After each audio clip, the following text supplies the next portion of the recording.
Por favor, alcemos el re. Sí. Bueno, queremos darle la bienvenida a Juan Sebastián Rojas, ingeniero de sistemas y magíster en seguridad de la información.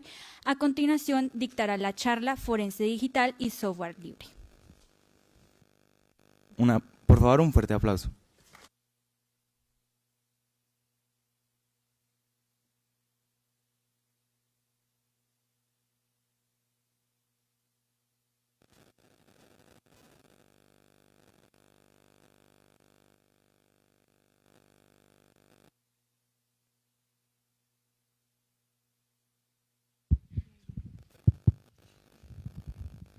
Buenas tardes a todos, ¿cómo están? 45 minutos que pasaron rapidito, afortunadamente, para poder iniciar. Les agradezco mucho a todas las personas que quedaron. Aquí están los responsables. Se están riendo de la pena, no importa. Forense digital es lo que queremos dar a conocer hoy en día. Es una palabra que no es muy conocida dentro del mundo de la ciberseguridad, sin embargo hace parte de todo el universo de la ciberseguridad. Queremos iniciar con estas dos frases impactantes para que podamos comprender qué significa la ciencia de forense digital. Nadie puede cometer un crimen con la intensidad que esa acción requiere sin dejar los numerosos signos de su presencia. El delincuente ha dejado marcas de su actividad en la escena del crimen y por otra se llevará los indicios de dónde ha estado o lo que ha hecho. Esto nace de un criminalista francés muy conocido en la época muy atrás, en donde básicamente siempre ha manifestado que hay un intercambio cada vez que interactuamos frente a algo, ya sea físico o digital. Cada vez que estamos con una persona o estamos en este auditorio, estamos dejando rastros de nuestra actividad, de que estuvimos aquí, ya sea por una hebra de cabello, por un hilo de la camisa, por la marca del zapato o del tenis. Siempre hay una interacción. Y no solamente dejamos, sino que también nos llevamos parte de la contraparte con la que hemos interactuado. Es decir, nos podemos llevar una mota de la silla, del tapete, etc. Esto mismo pasa en el mundo digital.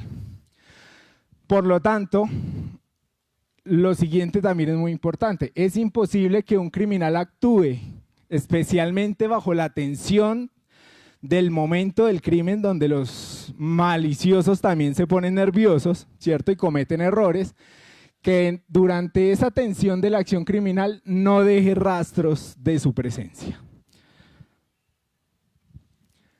Hoy hablaremos de ciencia forense, que se conoce como criminalística acá en Colombia y en otros países de Latinoamérica, que es lo que vivimos y lo que conocemos del mundo físico, de donde estamos en este momento y de lo que hemos visto en muchas series y películas. Luego conversaremos sobre lo que ya es forense digital, la importancia de la evidencia digital, qué herramientas tenemos de forense digital, que por supuesto a estar en el FLISOL pues vamos a hablar de software libre basado en forense digital, cuáles son las mejores prácticas y nos vamos a concentrar específicamente en dos. Una distro que Jairo lo explicaba esta mañana para los que pudieron participar en la charla de él, que es un sistema operativo Linux que está especialmente diseñado para una actividad o un objetivo puntual, en este caso la ciencia forense. Volatility y algunas conclusiones. Para los que no me conocen, ya me presentaban, Juan Sebastián Rojas, egresado de esta magnífica universidad en el 2012, ya llevo casi 13 años de haberme graduado y de estar ejerciendo en la profesión. He trabajado en ciberseguridad desde antes de haberme graduado con algunos compañeros que están acá presentes. Creamos o tratamos de infundar la ciberseguridad desde esa época con un semillero de investigación que se llamaba Hide the Hat. He trabajado en diferentes organizaciones financieras en el ámbito de ciberseguridad, en empresas de tecnología y hoy en día en una empresa de oil and gas y energía, ¿vale? múltiples certificaciones técnicas, dentro de ellas temas de forense digital. Durante 5 años lideré un laboratorio de forense digital y respuesta a incidentes en un banco pues acá en Colombia. Es importante que entendamos que todo lo que existe hoy en digital es una representación de lo que hemos vivido en el mundo físico. Asimismo, cuando hablamos de forense digital, no nos podemos apartar de las ciencias forenses que se conocen hoy en día como criminalística. Y es una disciplina, la ciencia forense, tanto en la vida real como en la vida digital, que busca, a través de multitud de investigaciones, la mayor cantidad de información relevante en algún proceso o en algún caso para esclarecer e identificar ¿a quién? A los actores de un crimen, en este caso de la ciencia criminalística. Siempre queremos tratar de identificar el qué, el quién, el cómo, el dónde, el cuándo y el por qué. Y para eso pues todos ustedes seguramente han visto series como CSI y CSI Cyber, que ya está más orientado al mundo digital, que es lo que veremos a continuación. Asimismo, entonces, la ciencia forense pues es exactamente lo mismo, pero orientado a la recolección de evidencia digital. Todo lo que nosotros hacemos, y también lo veíamos en otras charlas en la mañana, estamos inmersos en un mundo de tecnología. Todo lo que hacemos está rodeado de tecnología. Claramente, todo el mundo aquí, a no ser que esté castigado, tiene un celular. Estamos en streaming, tenemos diferentes dispositivos que nos permiten conectarnos con el mundo, celulares inteligentes, entre otras. Siga Alex, bienvenido, compañero de la universidad. Entonces, la ciencia forense pues está orientado, la ciencia forense digital, a los medios digitales. ¿Cuándo actúa la ciencia forense digital? Veíamos que en la charla de esta mañana el señor Jairo nos mostraba cómo utilizar una distribución que era Kali para hacking, ¿cierto? Y el hacking es bueno o es malo, dependiendo quién, como cualquier herramienta. ¿Un cuchillo es bueno o es malo? Depende. ¿Para qué lo use y con qué intención? Entonces, hay personas en el mundo, tal cual, que buscan hacer el mal para beneficio propio o no, pero hacen el mal. Y eso es lo que se denomina en una organización como un ciberincidente, es decir, un incidente de seguridad a través de medios tecnológicos. La ciencia forense se activa después de que ha ocurrido un incidente. No es un mecanismo de prevención, no es un mecanismo de detección, no es un mecanismo de ejecución de vulnerabilidades. Es un proceso, una disciplina para poder identificar qué, quién, cómo, cuándo y por qué surgió un incidente. Por eso tiene mucha relevancia hoy en día en las organizaciones y a eso faltan muchos profesionales especializados en las ciencias forenses para poder ayudar a las organizaciones no solo a prevenir. No hay ninguna organización que esté 100% segura. Al FBI lo han atacado, ha sido vulnerado. La NSA, de la Agencia de Seguridad Nacional de Estados Unidos, ha sido atacada y ha sido vulnerada.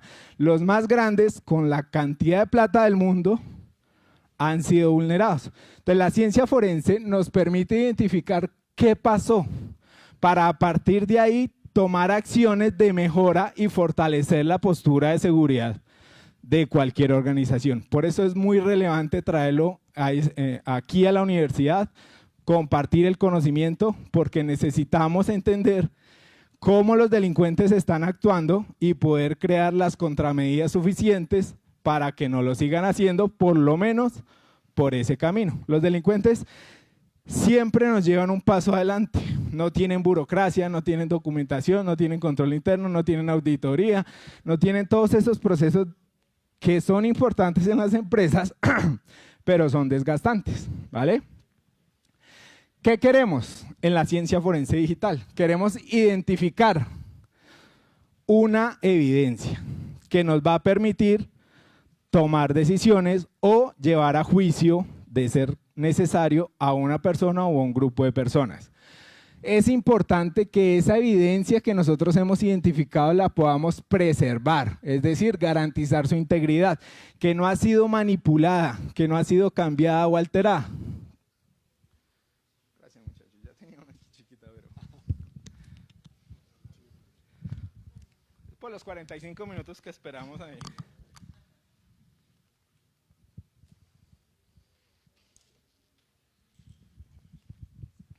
Una evidencia frente a un proceso judicial tiene que ser certera, no se puede dudar, porque si se duda ya no sirve como evidencia.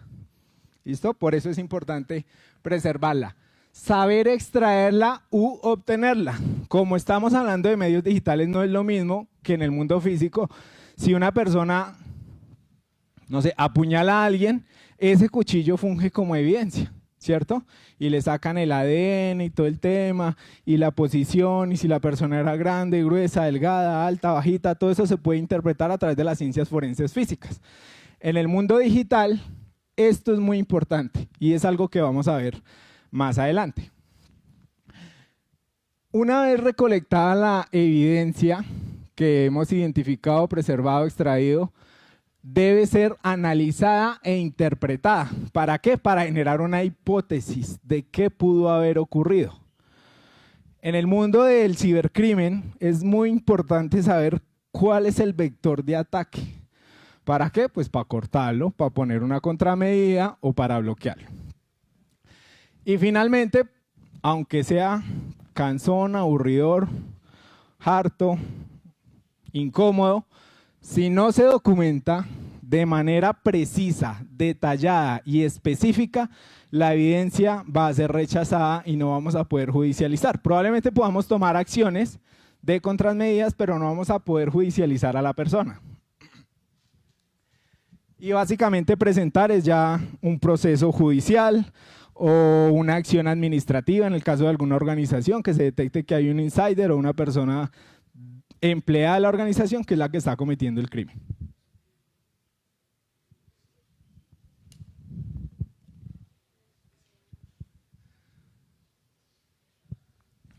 Frase importante. Demasiado importante para la ciencia forense, tanto en la vida real como en la digital. Todo el mundo es inocente hasta que se demuestre lo contrario. Yo lo puedo acusar de 1000 cosas, pero en un proceso judicial lo que vale no es la verdad. Lo que vale es lo que yo puedo demostrar como verdad a través de pruebas. Y las pruebas pues se traducen en evidencia digital. Por eso es tan importante y tan fuerte esta frase, aquí y en cualquier país. Entonces, ¿qué es la evidencia digital? Básicamente, hemos conversado de la importancia de las ciencias forenses en las organizaciones o en las entidades gubernamentales, que todo se basa en evidencia, que todo se basa en lo que puedo demostrar a través de algo. ¿Para qué? Para sustentar una hipótesis. Básicamente la información que se extrae de medios digitales, eso es la evidencia digital. ¿Qué es un medio digital? Todo lo que conocemos hoy en día como tecnología, ¿sí? Antes lo llamábamos medios electrónicos y demás, pero pues es más fácil hoy en día llamarlo como medios digitales. ¿Para qué? Para sustentar y verificar las afirmaciones que sobre un hecho delictivo se ha materializado en cualquier caso de estudio. ¿Cuál es el problema a lo que nos enfrentamos los que trabajamos en ciencias forenses digitales? Ya sea en equipos de FIR, que es Digital Forensic Incident and Response, es que la evidencia digital, por su naturaleza, es frágil. No es como la evidencia del mundo físico, en donde yo lo puedo palpar, guardar, preservar de una manera más sencilla. En el mundo digital, pues todo el mundo ha hecho un copy-paste de cualquier documento y lo ha podido modificar, lo ha podido alterar. Sabemos que lo que nos comentaban también esta mañana en una charla, hicieron una canción a través de inteligencia artificial, es decir, suplantando la voz de una persona. ¿cierto?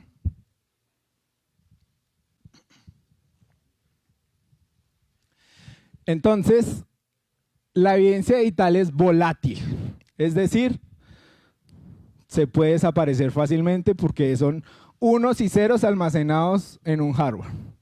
Eso es cualquier información digital, una representación de unos y ceros que no es nada más que el comportamiento energético dentro de unos componentes físicos en una máquina. Anónima. No es lo mismo garantizar las características de un ser humano por su ADN, por sus huellas digitales, por su tipo de sangre, entre otras cosas. En el mundo digital todo puede ser alterable, todo. Duplicable, pues copy-paste.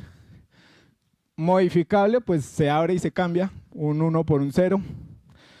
No necesariamente a través del programa especializado por el que se ha hecho, se puede hacer a través de programas de modificación hexadecimal, por ejemplo. Yo puedo entrar y cambiar un correo electrónico y cambiar un nombre o una fecha muy fácilmente. Y eliminable, pues se elimina, se destruye y se desapareció la evidencia, ¿sí? Entonces, al ser muy frágil, los expertos o los profesionales de las ciencias forenses digitales deben tener mucho cuidado, saber utilizar las herramientas y sobre todo ser muy metódicos con un procedimiento específico para la recolección de dicha herramienta, de dicha evidencia. Para eso hay generalmente 5 pasos muy importantes antes de uno hacer recolección de evidencia digital. Lo primero es la sanitización, limpieza o esterilización de los medios de almacenamiento. ¿Qué significa eso?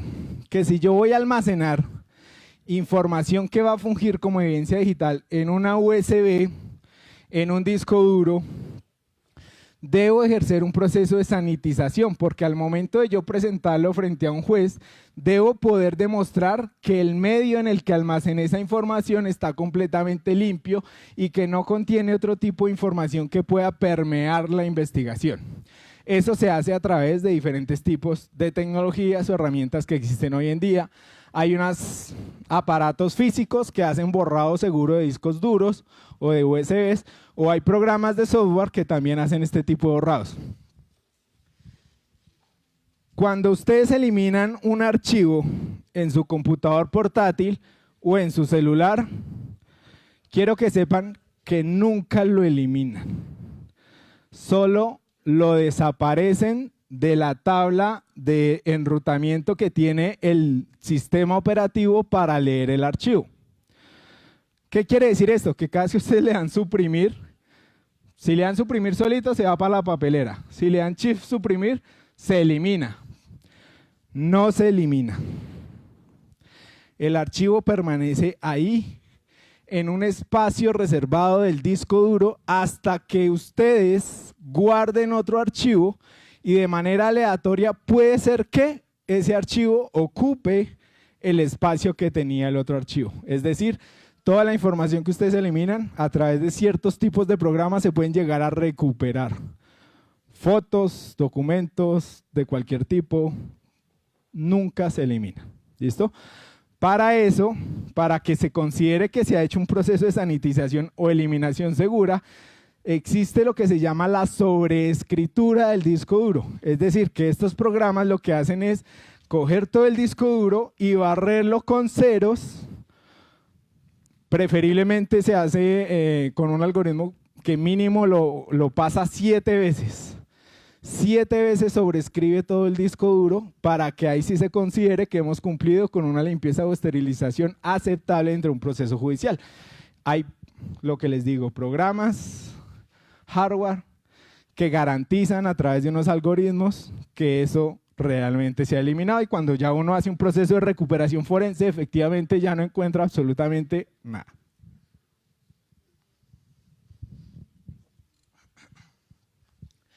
La integridad de las copias digitales. Recordemos que una de las características que necesitábamos era garantizar que la información que yo estoy almacenando es íntegra.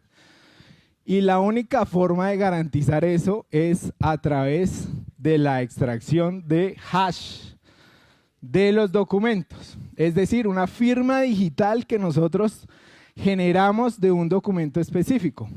No porque yo impida que el documento pueda ser modificado, eso no es posible. Lo único que podemos hacer es generar una firma digital de ese documento y posteriormente, cuando yo quiera presentarlo a juicio y garantizar que ese archivo no fue modificado, volver a generar la firma y compararlas. Si son exactamente las mismas, pues el documento no ha cambiado. Si yo a un documento de Word le agrego solamente un espacio en blanco, ¿creen ustedes que la firma digital se mantendrá a la original o que cambiará? Cambia. Un simple espacio en un documento de Word ya hace que su firma digital cambie. Ende, podemos garantizar la integridad a través de estos algoritmos criptográficos. Hoy en día, SHA-256 es lo más recomendable, MD5 y SHA-1 no lo usen por favor, porque ya se ha demostrado que puede haber colisión, es decir, que yo puedo tener dos documentos diferentes que al final resulten en la misma firma digital. Documentación, lo que hablamos, todo lo que se hace, cada paso, milímetro que yo hago o que modifico dentro de mi proceso debe quedar documentado. ¿Por qué? Porque la contraparte, acuérdense que estamos hablando de que esto es para llevar a un juicio, la contraparte siempre va a buscar la forma de deshacer o de poner en duda nuestra evidencia digital. Por eso es importante saber absolutamente cada paso que hago, cada procedimiento, cada herramienta con su versión específica dentro de un proceso documentado. ¿Alguien sabe qué es la cadena de custodia? Cuéntanos, por favor.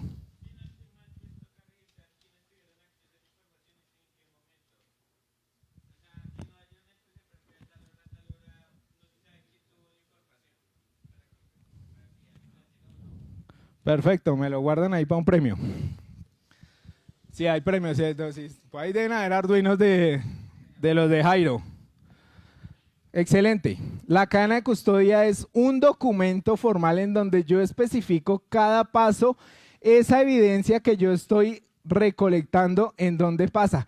Si yo se la entrego a él de tal hora a tal hora, tiene que estar documentado. Si él se la entrega a él de tal hora a tal hora, tiene que estar documentado. Siempre tiene que haber una absoluta trazabilidad de lo que ocurre con la evidencia digital. Y eso se diligencia en un documento que se denomina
como estamos trabajando en el mundo forense digital, ojo, estamos obligados a presentar nuestra hipótesis frente a un juez. Es decir, fungimos como peritos técnicos, es decir, expertos en una profesión específica para dar la hipótesis o las conclusiones. Si trabajamos en una empresa y la empresa resuelve un incidente de seguridad que termina yendo a un proceso judicial, estamos obligados a la presentación de las conclusiones, que básicamente todo nuestro esfuerzo debe estar dirigido a eliminar la incertidumbre para llegar a un mayor grado de certeza. Lo que nosotros generamos son hipótesis de lo que pudo haber pasado, y esa hipótesis se sustenta en las pruebas, en la evidencia digital. Por eso es tan importante poderlo hacer de la manera correcta.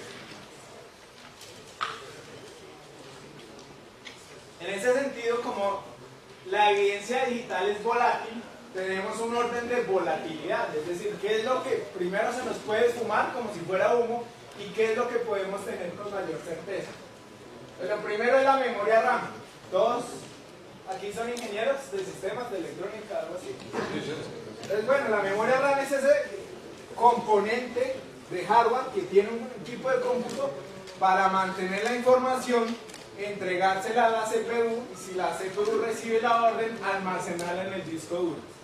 Es decir, todo lo que ella almacena al momento de terminar el fluido eléctrico desaparece. No queda como si fuera un disco duro. Por eso es lo más volátil. Apenas apaguemos el computador, la memoria RAM desaparece. Luego, pues las tablas de rutas que almacenan los sistemas operativos, de las tablas ARP, de las tablas de proceso, núcleos de estadística, todo lo que sean archivos temporales. Dale, me estoy graduando. Todo lo que sean archivos temporales, almacenamiento en reposo, es decir, lo que está en un disco duro o en una USB, datos de monitoreo, logs que sean relevantes, es decir, lo que enviemos a almacenarse en otro sistema, como se conoce un correlacionador de eventos. Pausa. Y ya viene.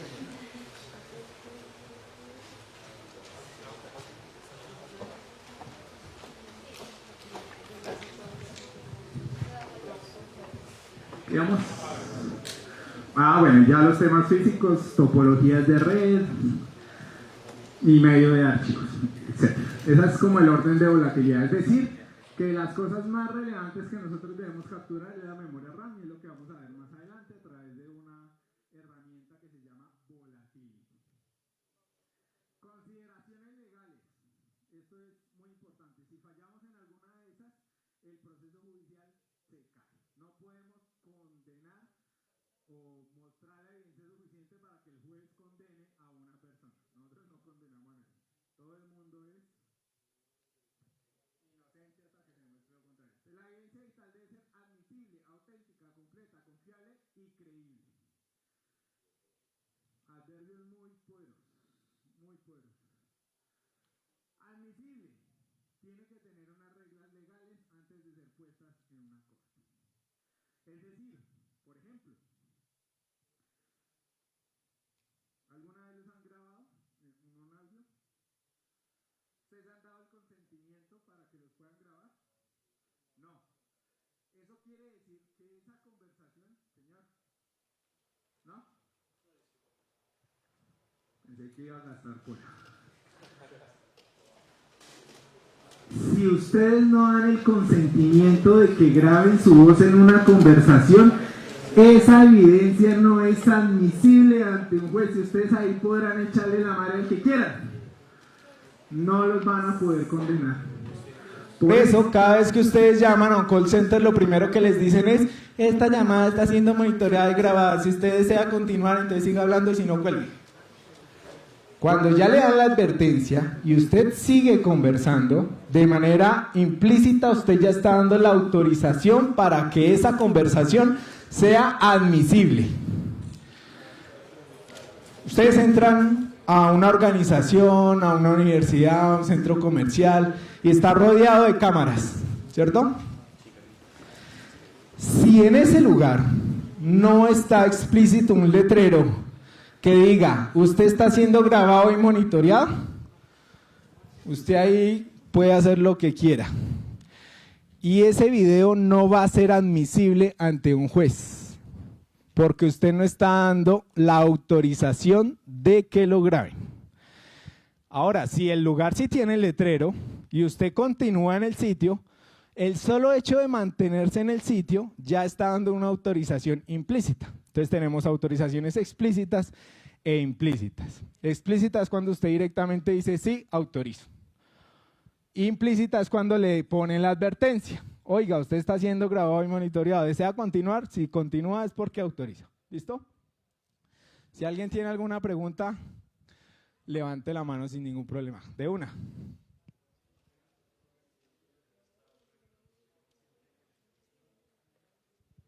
La ley dice que tiene que poner el letrero y que con el solo hecho de poner el letrero ya usted no lo lea o no lo lea, ya está dando consentimiento implícito. Implícito.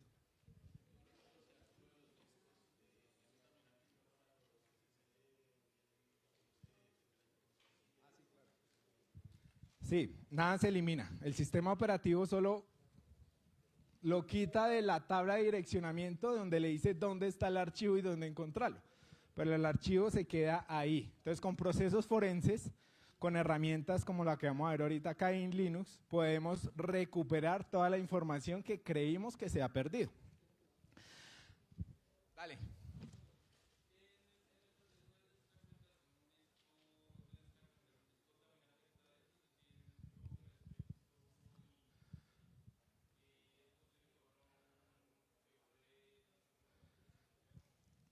Lo que pasa es que cuando vamos a hacer de cuenta que este es nuestro disco duro. ¿Listo? Cuando yo escribo un archivo o guardo un archivo dentro del disco duro, él no queda secuencial. Él escribe un pedacito por aquí, un pedacito por aquí, un pedacito por acá, lo escribe de manera aleatoria. Lo que pasa es que hay unas tablas de direcciones que cuando él va a leer el archivo, él lee la primera casilla y a partir de ahí empieza a encontrar el resto, ¿sí? Cuando eliminamos un archivo, entre comillas, lo que hace es que borra esta primera casilla de la tabla de direcciones. Entonces, cuando él va a buscar el archivo, ya no lo encontró nunca, pero ahí está, desorganizado. Perdón, pero ahí está. Cuando hacemos un proceso de fragmentación, lo que hacemos es que tratamos de organizar un poquito el disco duro para que esa información no quede tan aleatoria, porque eso significa procesamiento, consumo y desgaste del disco duro. Entonces, por eso la fragmentación lo que hace es que nos ayuda a organizar todo eso que está por ahora desorganizado a unos espacios más secuenciales dentro del disco duro. Por eso se optimiza un poquitico más, pero la información al final se comporta de la misma forma. Correcto, porque lo que hace es organizarlo, pero no nada más, para que sea más óptimo el rendimiento del disco duro.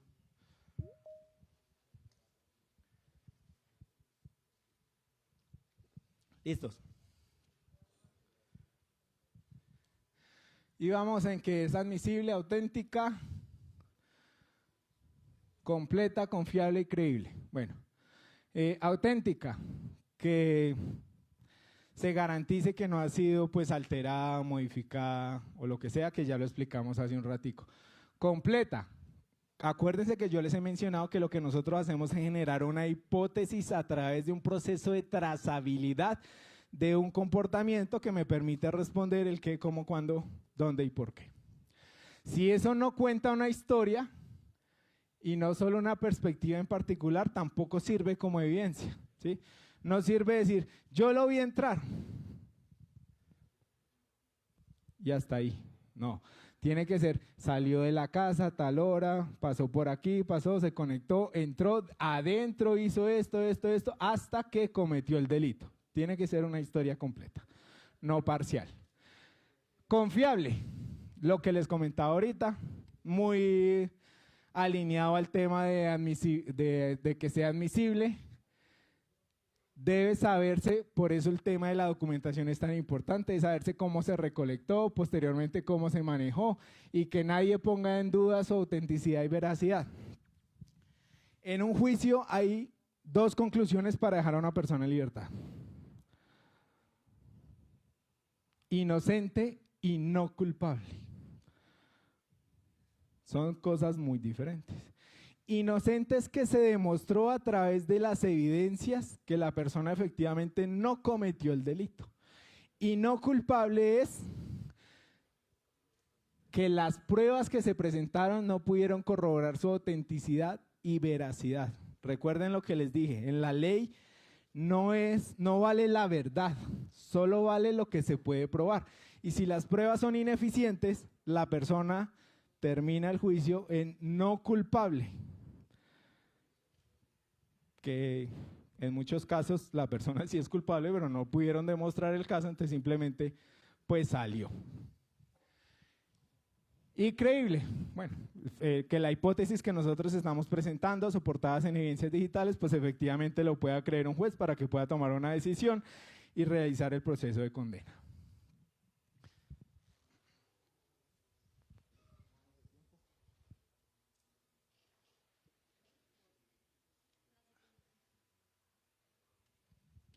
Está haciendo calor. Herramientas, software libre, estamos en el Flisol, ¿cierto? Estas solo son unas muy poquitas. Existen cientos de herramientas con funcionalidades específicas y tácitas para ayudarnos en los procesos de la ciencia forense. Tenemos en esta primera línea distribuciones. Los que pudieron estar esta mañana, Jairo explicaba que era una distribución de un sistema operativo y es básicamente un sistema operativo que se ha construido con un objetivo específico. En este caso, estos dos primeros específicamente están diseñados para procesos de forense digital.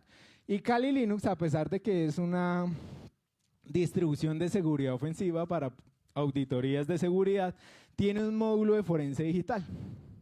Se preguntarán cuál es la diferencia. Cuando yo activo el módulo de forense digital, de las 600 herramientas que comentaba Jairo, se activan únicamente las que me ayudan en procesos de forense digital y lo más importante es que el sistema operativo entra a un modo de bloqueo de escritura cuando yo conecto un periférico, como un disco duro extraíble o una USB.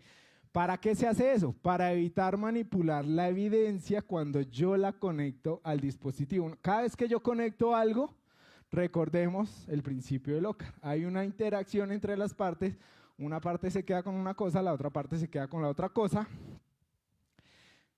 Y ahí ya hay alteración de la evidencia digital si es que yo voy a presentar esa USB como una evidencia o el disco duro. Por eso es importante que cada vez que actuemos como estos sistemas operativos, leamos el dispositivo solo en modo lectura, que no pueda escribir absolutamente nada.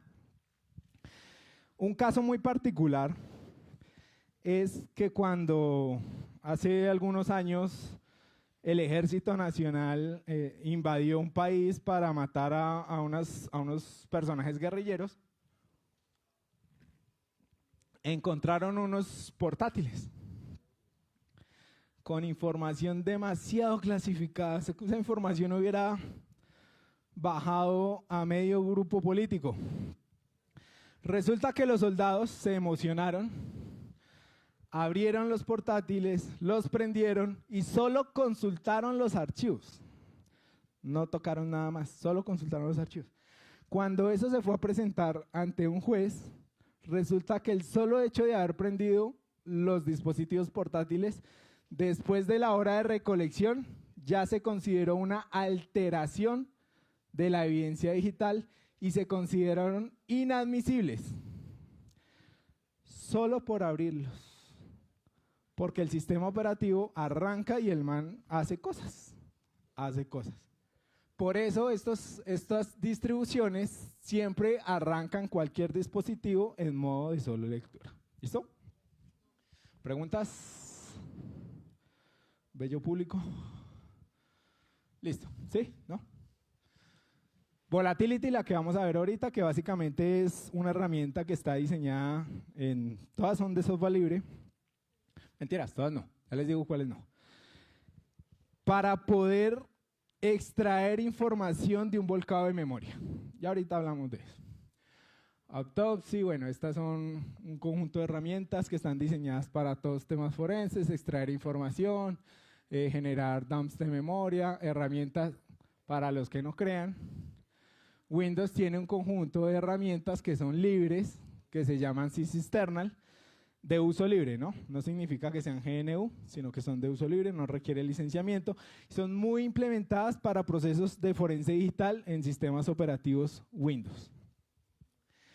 Y estas tres son las más conocidas en el mundo de forense digital, pero sí son licenciadas. Sin embargo, las puse en la presentación para conocimiento de ustedes.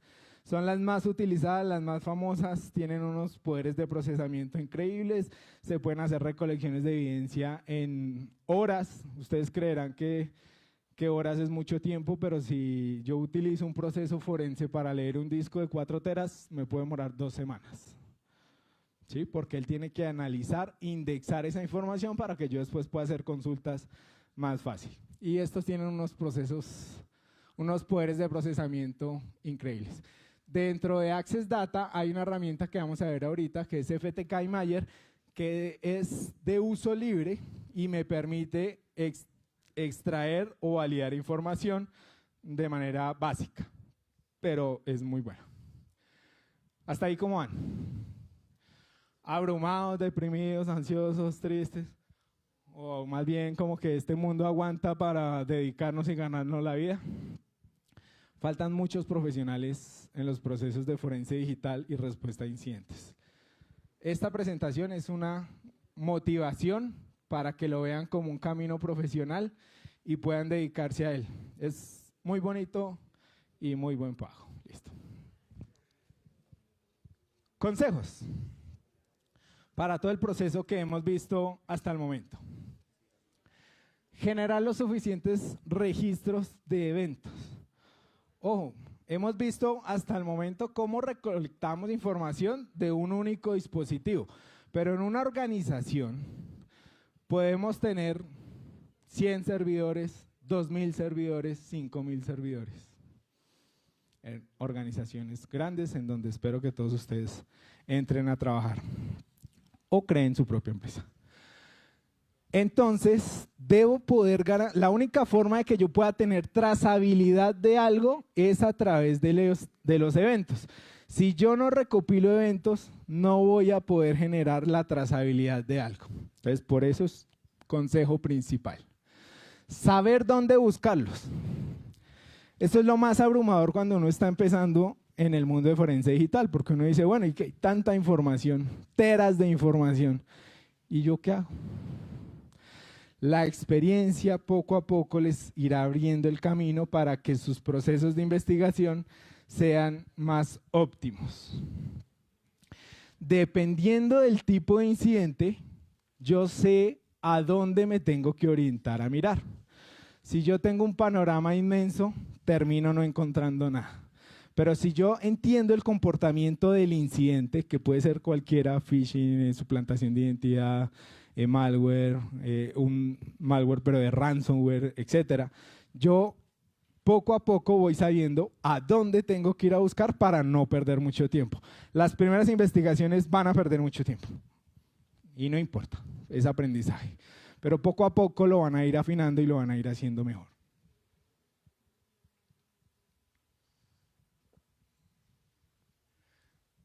Bueno, validar la integridad, que ya lo dijimos. Y al final lo que queremos es una trazabilidad completa de las acciones ejecutadas, lo que sea que haya pasado, pero que lo sepamos. Si tenemos un hacker pero malo, no como Jairo es bueno, sino un hacker tan bueno como Jairo, pero que quiere hacer el mal, tenemos que entender cuál es la cadena de ataque. Para poder tener la cadena de ataque necesito tener suficientes registros y lograr una excelente trazabilidad.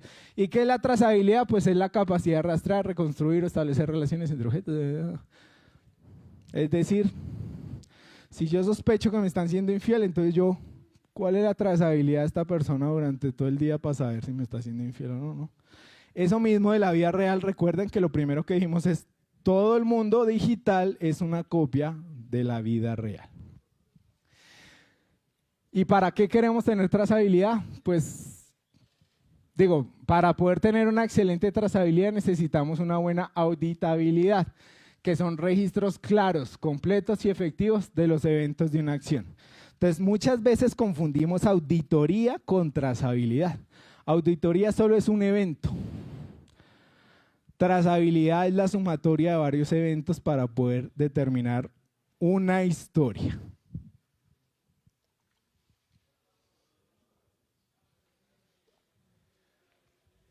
Listo. En el mundo forense como en muchas circunstancias de la tecnología, tenemos guías, buenas prácticas, metodologías que están internacionalmente cubiertas o apalancadas para que sepamos que vamos por buen camino.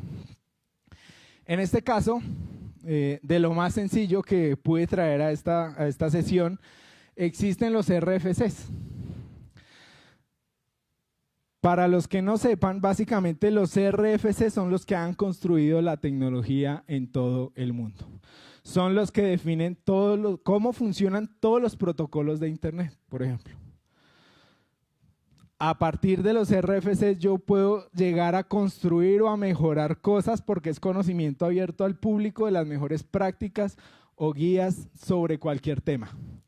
En este caso, para los procesos de recolección de evidencia digital, pues tenemos el RFC 3227.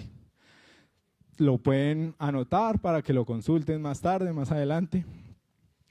Y ahí van a encontrar una información que parece sencilla, pero es muy completa con relación a cómo son las mejores prácticas para que nosotros ejecutemos procesos de recolección de evidencia digital. Listo. Ya en la parte final de la charla vamos a hablar para conocer un poco sobre lo que les mencionaba. Cain, que es una distribución de Linux específicamente diseñada para ayudar a los procesos de forense digital, y Volatility, que es una herramienta muy específica para analizar volcados de memoria o dump de memoria. Entonces Cain, muy fácil, estamos actualmente en la versión 13, tiene un kernel que está basado en Ubuntu. Esta mañana veíamos que Kali Linux primero estuvo basada en Ubuntu y después estuvo basada en Debian. En este caso Cain, que fue fundada en el 2009, todavía se mantiene con su núcleo en el sistema operativo de Linux Ubuntu. ¿Cuál es la diferencia? Que todos los drivers, componentes, paquetes y herramientas están diseñadas para poder ejecutar procesos de forense digital. ¿Por qué lo quise traer hoy a este maravilloso festival? Porque según Nani Bassetti, que es el Project Manager actual, porque ha tenido varios a lo largo del tiempo, Nani es el último, el que está hoy en día.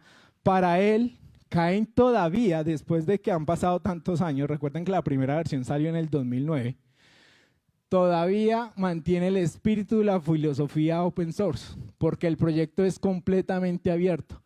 Cualquiera podría asumir el legado del anterior desarrollador o director del proyecto, o sea, él. La distribución es de código abierto. Tiene un módulo de Windows, pero no tiene licencia. Y por último, pero no menos importante, pues obviamente es instalable, lo que permite ser reconstruida en una versión de marca y dándole una larga vida. Es decir, cualquier persona podría decir lo mismo que dijeron los locos de Offensive Security y decir, le voy a meter plata y lo voy a cambiar completamente. Lo puede hacer porque sigue siendo open source. Básicamente ofrece un entorno forense completo que permite integrar herramientas con módulos de software y proporcionar una interfaz gráfica amigable.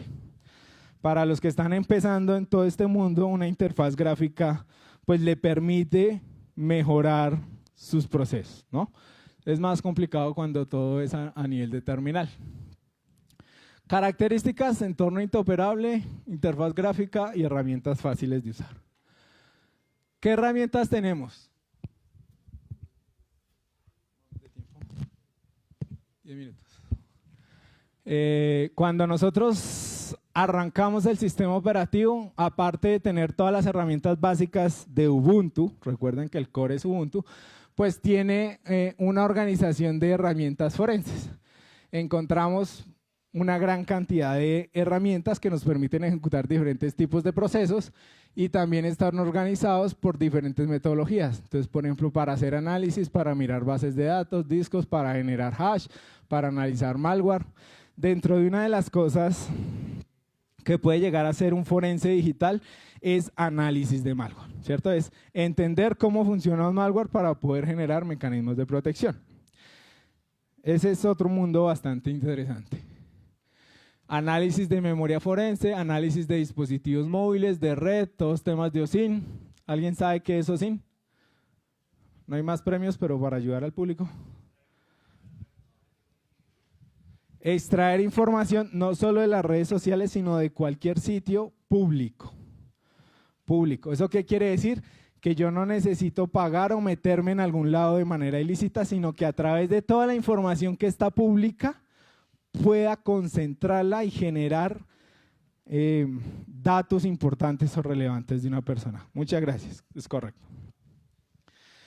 Porque aquí todos publican, bueno, no todos, es exagerado, porque aquí la gran mayoría publica toda su vida a través de redes sociales, no tiene mecanismos de protección, sube la foto de la fiesta, sube la foto del paseo, dice dónde estuvo, pone la localización y todo eso le permite a un atacante realizar un proceso de trazabilidad para hacer un ataque específico. Entonces, por eso SIN es importante entre los procesos forenses y entre los procesos de ciberseguridad para perfilar a una persona o a una organización. Entre otras, This Image Mounter es para cuando yo monto el disco duro externo en el portátil con el sistema operativo, pues pueda ejecutar algunas acciones propias, como lo que les mencionaba de que se garantice que siempre está en modo lectura. Y adicionalmente tiene unos scripts por defecto que cada vez que yo le doy clic derecho sobre una carpeta o un archivo, él me permite ejecutar cosas directamente sobre esa carpeta, sobre ese archivo que estoy analizando.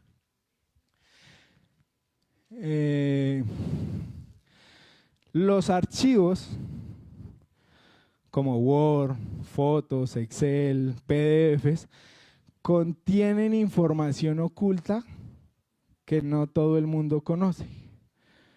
¿Quién sabe cómo se llama esa información oculta de los archivos? Muy bien, muchachos, metadatos. Esos metadatos también me pueden permitir a mí como delincuente generar acciones específicas para saber, por ejemplo, si es una foto y yo tengo activo el GPS en mi celular y no le he quitado la configuración, la ubicación exacta que extrae el GPS se almacena dentro de los metadatos. Y cuando yo hago un proceso de análisis de metadatos de los archivos, podría llegar a encontrar esa persona exactamente donde estaba cuando tomó esa foto. Y en los documentos ofimáticos, pues yo puedo llegar a determinar, por ejemplo, cuál es la estructura de directorios que tiene una organización y a partir de ahí también inventarme un vector de ataque. Muy bien. Vamos a ahondar un poco más en volatility porque me parece que es una de las herramientas más indispensables en los procesos de forense digital para análisis de la memoria RAM. Para poder hacer los análisis de memoria RAM tengo que hacer un volcado de memoria a un dump de memoria, que es básicamente coger todo eso que está en la RAM y escribirla en algún lado, en algún medio de almacenamiento.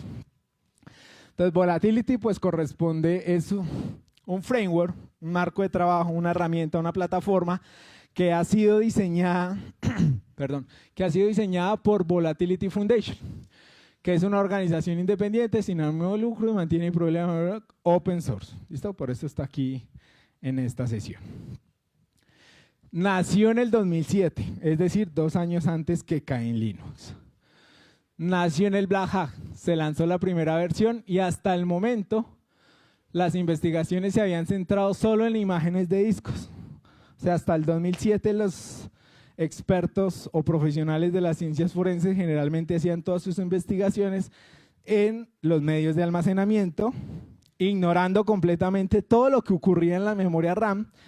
Y gracias a estas personas que contribuyeron a este framework, hoy en día el análisis de memoria RAM tiene no puedo decir que mayor relevancia que el disco duro, pero aporta grande información a todo lo que ha ocurrido en la máquina sin que necesariamente esa información se haya llevado a un medio de almacenamiento. Listo, entonces pues Volatility analiza los datos que se encuentran en la memoria volátil, es multiplataforma modular extensible, está desarrollada en Python, por lo que ha facilitado su expansión a diferentes sistemas operativos. Cuando nació únicamente estaba diseñada para analizar la memoria volátil de los sistemas operativos Windows. Hoy en día ya es posible hacer análisis en sistemas operativos Linux y en Mac. Permite la extracción de información sobre volcados de memoria. ¿Eso qué quiere decir? Que antes de yo utilizar Volatility tengo que ejercer un proceso de volcado de memoria, ¿listo? No es que ella haga el volcado, ella solo lee o interpreta la información de ese volcado. ¿Qué puedo llegar a obtener con Volatility? Tipo de sistema, fecha y hora, procesos, puertos, DLLs, archivos cargados, claves, módulos, árbol de aplicaciones, cuentas, básicamente todo.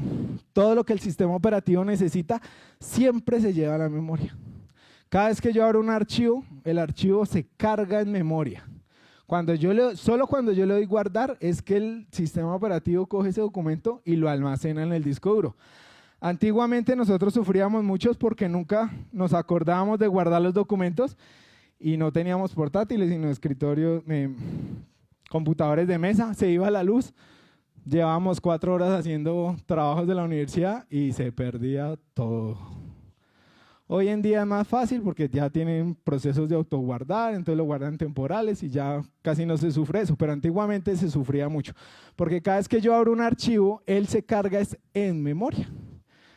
Nuevamente, si yo no le doy guardar, él no queda en el disco duro y como ya lo hemos mencionado, la memoria RAM es volátil y si se pierde la corriente eléctrica, toda la información desaparece. ¿Listo?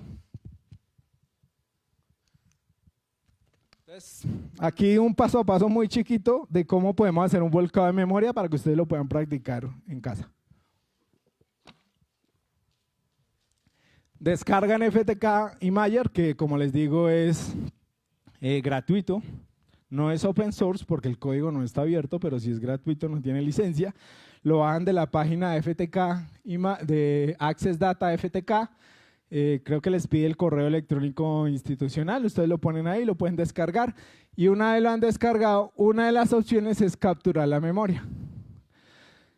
Pueden practicar fácilmente porque esto no tiene ninguna injerencia. Capturan la memoria, le dicen dónde la van a guardar, él queda con un .mem, que es el tipo de archivo. Preferiblemente le pueden dar include page fail, que es básicamente un sistema de paginación que tiene el sistema operativo, en donde almacena otra información que es clave y que utiliza nada más el sistema operativo.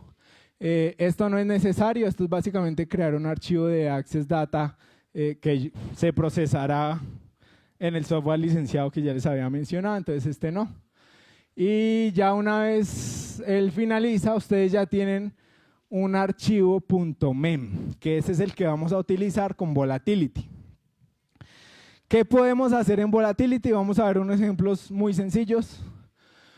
ImageInfo básicamente nos muestra la información de la imagen que hemos capturado. Entonces, con el comando, este puede ser un Kali que tiene Volatility o un Cain que tiene Volatility o cualquier sistema operativo Unix que descarguen la herramienta Volatility. El comando es volatility-f, el archivo .mem y este es el plugin que se llama ImageInfo. Volatility funciona a través de plugins o scripts, ¿sí? Entonces, este es como el comando. Y luego él le dice, bueno, esto se sacó en el 2012 de un sistema operativo XP. Bueno, como se pueden ver, lo bajé de internet, no me puse a hacer la tarea. ¿Qué otras cosas puedo...? Bueno, todo esto ya es lo que estaba ocurriendo en la máquina al momento de que surtió el proceso de volcado de memoria. Entonces yo puedo ver todos los procesos que están activos en ese momento en la máquina. Se nos acabó el tiempo, entonces puedo ver los procesos como un árbol de jerarquías, es decir, System invocó a SMS, SMS invocó a WinLogon, el que invocó a Services, que invocó a esto, bueno, para saber cuál es la jerarquía de los procesos que se están abriendo. Este PSXView me permite encontrar todos los procesos ocultos. Recordemos que los malware pueden crear procesos ocultos que el sistema operativo no me muestra en el administrador de tareas. Entonces, por ejemplo, en este caso, este sería un malware, ¿sí? Porque aquí en las columnas, cuando él compara esto con lo que debería ser, él dice, no, esta vaina no es. Entonces, ahí me permite identificar procesos ocultos. Puedo ver todas las conexiones que tenía TCP, UDP abiertas, todos los sockets de escucha que tenía también en la máquina, y puedo encontrar todos los registros o claves de registro que tengo también ocultos en la máquina. Se nos acabó el tiempo, ya me están presionando. ¿Preguntas, dudas, inquietudes para acabar? Conclusiones. El mundo forense es un mundo demasiado grande, son muchas puertas que se les puede abrir. Esto es solo una parte. Recordemos que el mundo forense es forense y respuesta a incidentes. Y respuesta a incidentes tiene, por ejemplo, temas de correlación de eventos y demás. Muchas gracias.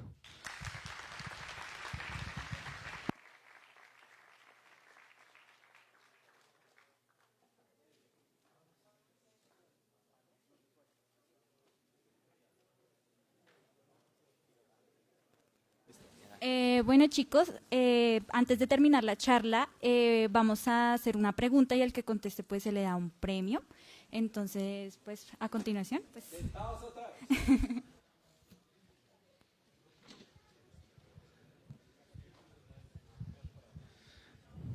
Estoy pensando la pregunta que sea bien difícil. No, mentira. Fácil.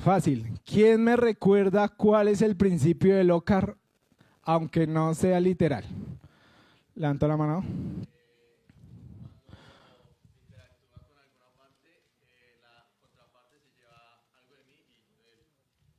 Perfecto. Felicitaciones.